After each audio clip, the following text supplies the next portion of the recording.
Riley Davis with Heat Check CBB here, and I'm joined by my Heat Check cohort Brian Rauf, and we're breaking down Georgia Tech's 72-68 win over Duke. The Blue Devils, they went into Atlanta on Saturday, came out with the L. A little bit shocking. Brian, what were your main takeaways from this game? What first stuck out to you? Duke is broken.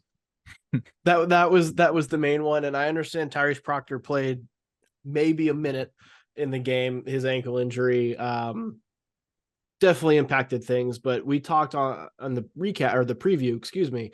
He hadn't been playing well, and the issue was that no one had really stepped up around him. Well, take him out, right? It's a perfect opportunity to get some of those other guys more playing time. Caleb Foster stepped in, played more. Jared McCain had to come in and play more. And they still kind of stunk. Caleb Foster had some moments late in the game, particularly as he came back and ended up tying the game. But he was up and down through the course of the game. McCain was pretty bad. Roach played all 40 minutes, somewhat out of necessity, and it didn't look like he was making smart decisions late in the game, was kind of over dribbling at things. It's problematic. Duke's offense has not looked good for a while now. I think going back to after the Champions Classic has not looked right. Part of it is because I think there's some selfish basketball being played, but also because, and this is part of the reason why selfish basketball might be being played, there isn't a lot of trust in guys to contribute. Like we've had a couple of games in a row now where Filipowski's had a good game, Roach has had a good game statistically, and you're getting kind of spot stuff elsewhere. Right. Like you were expecting Tyrese Proctor to be a guy. You were expecting some of your freshmen to contribute at a high level, McCain and Foster in particular. And that stuff isn't happening. And so when Duke needed buckets when they were down, it was hard. And that's what stuck out to me, is that it was hard for Duke to find offense.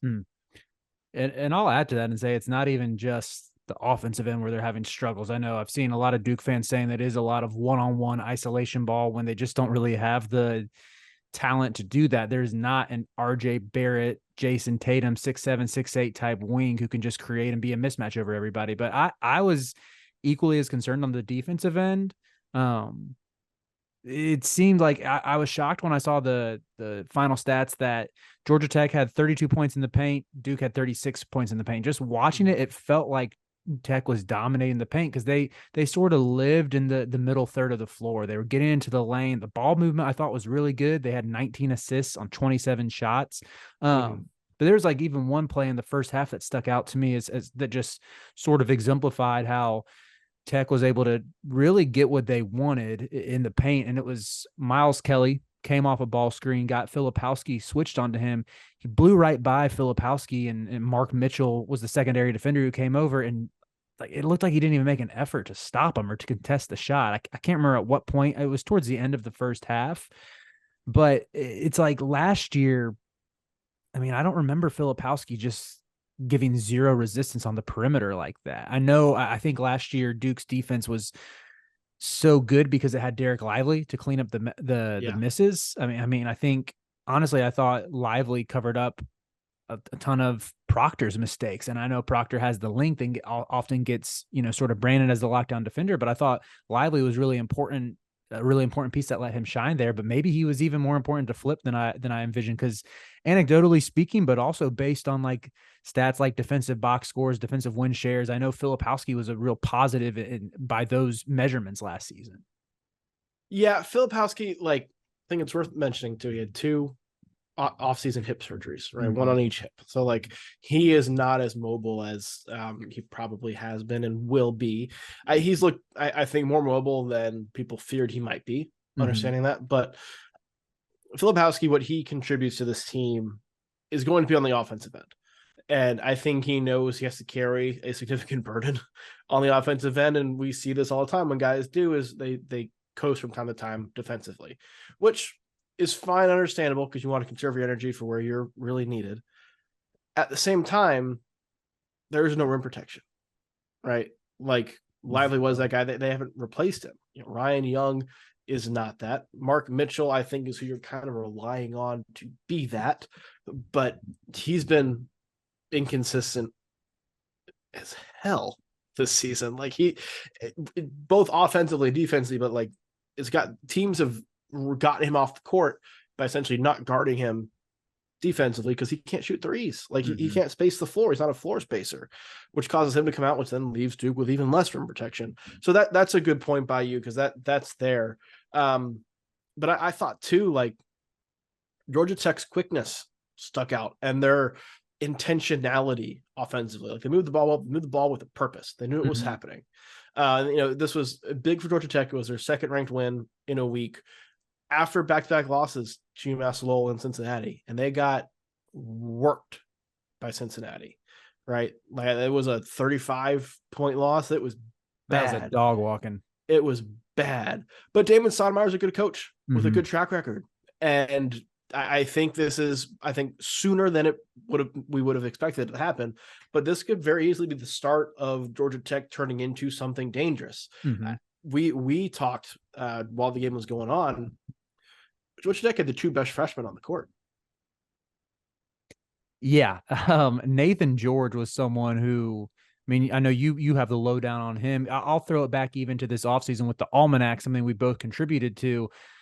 He wasn't on the team when Jeff Goodman wrote the Georgia Tech preview. There's not a single quote from Damon Stoudemire about Nathan George. There's not even like a 1-sentence mention of him. What do you know about this George kid? Because I thought, you look at the stats and it's like, okay, 2 points, 1 for 6 from the field, but 9 assists. And it felt like he sort of controlled the game and controlled the pace when he wanted to. I was so impressed by his passing ability and even his acumen out of ball screens and really setting up Bay Ndongo to shine as well. That second freshman you alluded to, but well, you look at Georgia Tech's flip when that started, it was about the time George started playing because he missed the first 3 games, came in for the Cincinnati game, and then started Mississippi State Duke.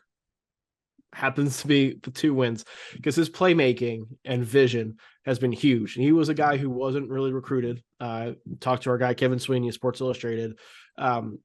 Didn't really have any offers of the summer circuit and then started getting some mid-major love.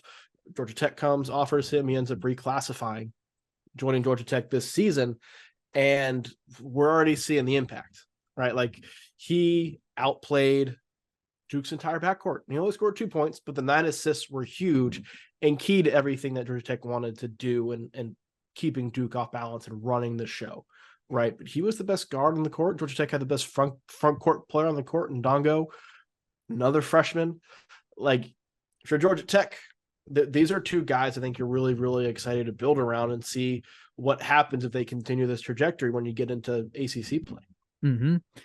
Yeah, and even you mentioned their turnaround. This is something where on one of our Heat Check podcasts this summer, I elicited quite the reaction from you and our co-host Connor Hope when my bold prediction was that Georgia Tech was a second weekend team. Second weekend in the NCAA tournament, not ACC tournament, NCAA tournament. And that was, in part because of my belief in Damon Stoudemire. A big part was my belief in Miles Kelly. I've watched that man hoop for the past, well, I guess he was really just broke out last year, but was the best player in the ACC that no one had ever heard of. I kind of bought a Kawasi Reeves 3rd-year breakout who's putting together a nice little season, 11 points a game. He's shooting 40% from 3 on like a decent, small to decent volume, but still big step up from where he's been. He still struggles defensively. But yeah, my projections of Georgia Tech had nothing to do with Nathan George or Bay Ndongo. Like I thought Amari Abram was going to be the guard that made the Yellow Jackets go, and yet here we are, and they've got these 2 big wins, and it really is the freshman shining alongside Kelly as sort of the offensive centerpiece. So it looks like, the ACC starting to take a little bit of shape a month into the season, where you have UNC, Clemson, Miami, who look like the 3 best teams. I'm not going to completely give up on Duke. We can talk about that a little bit more. They're sort of in that second tier now. I'll put Virginia in that tier as well. But once you get past those 5, there's room for Georgia Tech to sort of make an entrance. Like Syracuse isn't living up to, they're not living up to any. Syracuse is not living up to any preseason hype that me or Greg or Carter, any of them heaped onto them because of how good Judah Mintz is. Florida State, I think, is a point guard away from being a good team. Virginia Tech, they got shooting, but they lack in a size. dogfight with Louisville. Yeah, On they lack Sunday. size, playback, making it athleticism. Really, all they could do is shoot. Notre Dame's awful. I'm probably forgetting someone in there, but how high do you think this Georgia Tech team can climb in the ACC? I think top half is realistic, right? In the 15-team ACC, I think you could finish 7th or 8th and not bat an eye. There are a number of teams. Again, you throw the UNC, Duke, Miami, Clemson, Virginia, 5. And I think there is some chance Duke falls out of that, but also the talent is there. I think the case. I don't want to make any bold proclamations because it's been 2 games for Georgia Tech, right? But the way they played in that game against Duke, if they just maintain that level of play or half the level of play all season, they're a top half team in the ACC pretty easily. If they're, we'll see if they're able to maintain that. There's a lot of young pieces on this team, but there is some experience with transfer guys. If they're able to keep this together, like they're a team that going in the next season could be like, oh, Georgia Tech is going to make a jump up and potentially run for the ACC. This year is going to be a lot of fun, but I know there's going to be ups and downs. With as many young guys that have contributing, first-year head coach in the league, there's going to be some ups and downs there, but the highs, I think we saw they're capable of, right? The highs, they can beat anybody. I agree. And we can turn this from Duke. You mentioned you're not ready. I said I'm not ready to drop off of them completely yet. You said you're not going to make any bold proclamations. I dropped them out of my rankings. I don't think they deserve to be a top 25 team right now. They're not playing like that, especially without Proctor. I know Proctor hasn't been great this year, but at least having the experience of him, I knock them even more from that. But when you look at Duke, one, how do you think they can get it fixed? And kind of a 1A, like part 1A to that question is really what did Jared McCain and Caleb Foster need to do to get going, especially if Proctor misses some time? 1A is harder than number 1. Because number 1, what needs to happen is they need to find a reliable third option. I don't think it necessarily has to be third in the pecking order, but there has to be some guys other than Roach and Filipowski who step up on a nightly basis, right? And part of the reason why a lot of people, including myself, were so high on Duke in the preseason was because we thought Tyrese Proctor was going to be that guy, and not just number 3. We thought he might be number 1, All-American type good, right? And instead, he's regressed from where he was at the end of last season, which has been puzzling. Knowing that he can play at that level, if whatever's going on or keeping him from that goes away or he gets over it or whatever, and he's able to get back to that level, I still think this Duke team can play with and beat anybody. There are holes there, but like most teams, you throw an All-American type player on them, they're going to be a lot better, right? Duke is the one team who has that, who's not playing to that level. They also need to get, be great if McCain and Foster both, or Sean Stewart has showed some offense, or TJ Power learned how to play defense. They need to get something consistently out of the freshmen. Foster seems to be the guy who has shown the most flashes against high quality competition. McCain has had great games and great shooting performances against the teams that Duke should blow out, or generally has blown out. When they've played power conference competition, McCain has been invisible, just about invisible. If he finds his legs, because again, he is a freshman, it's only been a month, but if he finds his legs and provides that shooting, if both of them can provide that consistent shooting, that opens things up so much more, right? Because that's probably the other issue, right, too, is that there's not a lot of spacing with this Duke team. You're having to play 2 bigs because Filipowski can't really play the 5, or he's not at his best playing the 5, so you got to throw Ryan Young in there. And there's not really depth behind them in the front court. You go through all this stuff because you can't play Mark Mitchell because teams won't guard him on 3. Like there are some structural problems with this roster. There are a lot of limited guys that are everything is counting on Proctor being a major factor, and McCain and Foster, at least one of them, being someone defense at the game plan around. And the fact that neither of those 2 things are happening, I think is why we're seeing Duke struggle like this.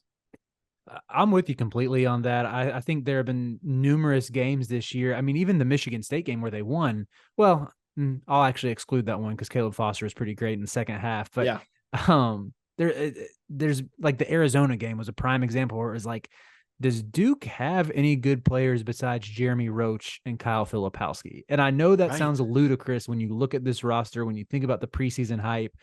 But yeah, you're spot on where for the most part this season, that third piece just hasn't been there unless it's been Tyrese Proctor stunting on low majors. And same with Jared McCain. But even with that, I think, one of the things that Duke fans got to be most concerned with is these slow starts. I mean, I think Georgia Tech was up 14-4 in the first few minutes. Or do we need to go back to the Southern Indiana game when they built a 10-point lead with, like, I want to say 2 or 3 minutes left in the first half? Like, it's been something that's plagued them all season. And, against low majors and mid majors, they're obviously able to out talent them. But against these high major teams, if they can't figure out, I don't know if the starting five needs to get shaken up.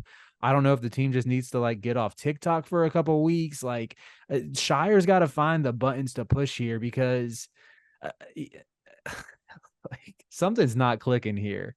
Yeah. There doesn't seem to be urgency, right? There is late in the game, there was a lot more panic than there was urgency. And it's going to counter what I think I said previously. Foster was the one who showed urgency, and Roach showed a lot of panic.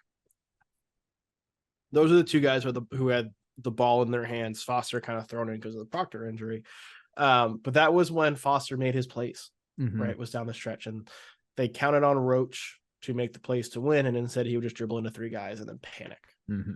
Whereas like that's a problem.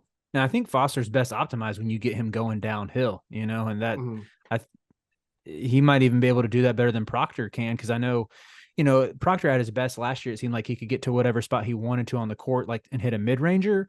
But unless I'm mistaken, I don't think he was ever like the best at attacking the rim or getting by his, like, just exploding past his man. Whereas I think Foster can actually do that a little bit. And that was sort of his reputation coming out of high school.